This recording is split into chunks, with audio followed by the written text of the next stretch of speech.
આ તરફ મોટા સમાચાર પ્રાપ્ત થઈ રહ્યા છે। વિજ્ઞાન જાથાના ચેરમેને હવે મોટી જાહેરાત કરી છે। જયંત પંડ્યા તરફથી મોટી જાહેરાત કરવામાં આવી। છેલ્લા ઘણા સમયથી તે ચર્ચામાં છે। એ પછી બાબા વાગેશ્વરનો મુદ્દો હોય કે પછી અંબાલાલ પટેલ, અને હવે 70 વર્ષ પૂર્ણ થયા બાદ સક્રિય કામગીરીમાંથી વિદાય લેવાની જાહેરાત તેમણે કરી છે। 1 વર્ષ બાદ વિજ્ઞાન જાથાનું કાર્ય બંધ કરીશ તેવી જાહેરાત પણ તેમના તરફથી કરવામાં આવી। વિજ્ઞાન જાથાનું બોર્ડ ઘર અને ઓફિસથી ઉતારી દઈશ તેવી વાત પણ તેમના તરફથી કહેવામાં આવી। અંધશ્રદ્ધા અને ધતિંગ વિરુદ્ધ છેલ્લા 37 વર્ષથી તેઓ અભિયાન ચલાવી રહ્યા છે કે ભાઈ ખાસ કરીને મારી ઉંમર 70 વર્ષની પૂરી થાય ત્યારે જે પર્દાફાશની કામગીરી અને જે ફીલ્ડ ઉપર જે લોક ચળવળની કામગીરી સંપૂર્ણ બંધની જાહેરાત કરી છે, નિવૃત્તિ જાહેર કરીએ છીએ। માત્ર અમે અવેરનેસના અને સ્ટેજના કાર્યક્રમો, વ્યાખ્યાનને તે ચાલુ રાખશું। બાકી કોઈનો વિરોધ પ્રદર્શિત કરવા, સૂત્રોચ્ચાર કરવા, આ તમામ કાર્યક્રમો 70 વર્ષની આયુ પૂરી થાય એટલે તુરંત બંધ કરશું। અમારા હાથે જ ભારત જન વિજ્ઞાન જાથાના બોર્ડ છે એ અમે કારોબારીના સભ્યો સાથે ઉતારી લઈશું તેવો પણ અમે કઠોર નિર્ણય કર્યો છે।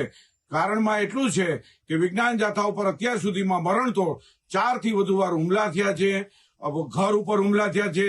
1993 ની અંદર ઓફિસ ઉપર હુમલો થયો છે, ઓફિસમાં તોડફોડ કરવામાં આવી છે।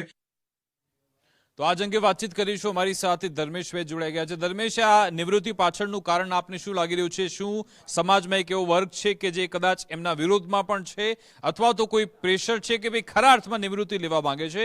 કારણ કે છેલ્લી 3 કોન્ટ્રોવર્સી જોઈ લો, એક તો એ સત્યનારાયણ કથા, એમાં પણ વિવાદમાં આવ્યા હતા, પછી બાબા બાગેશ્વર અને હમણાં અંબાલાલ પટેલ। એટલે વિજ્ઞાન જાથાની જો વાત કરતા હોય તો 21મી સદીમાં વિજ્ઞાન અંતર્ગત કામ કરતા હોય જયંત પંડ્યા તો કોઈને વાંધો પણ નથી।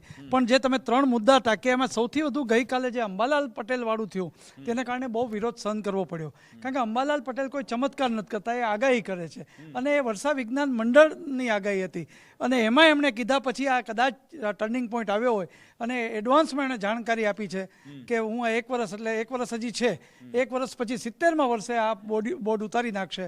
પણ સૌથી મોટો મહત્વનો વાત કે બાગેશ્વર ધામમાં તેઓએ જ્યારે અંધશ્રદ્ધાની વાત હતી ત્યારે તેઓએ પડકાર ફેંકવામાં છેલ્લે પાણીમાં બેસી ગયા હતા, એટલે એ ચર્ચામાં હતી। અને અંબાલાલ પટેલનું જ્યારે થયું ત્યારે પણ તેમણે જે નવું જ ગતકડું ઊભું થયું કે વર્ષા વિજ્ઞાન મંડળ તો વર્ષોથી માન્ય છે એમના વરસાદ માટે, એટલે આ એક કારણ હોઈ શકે એવું આપણું માનવામાં આવી રહ્યું છે। બિલકુલ, આભાર અમારી સાથે જોડા બદલ। હવે એમના તરફથી આ સ્પષ્ટતા થઈ છે, જોઈશું આગળ આમાં શું થાય છે।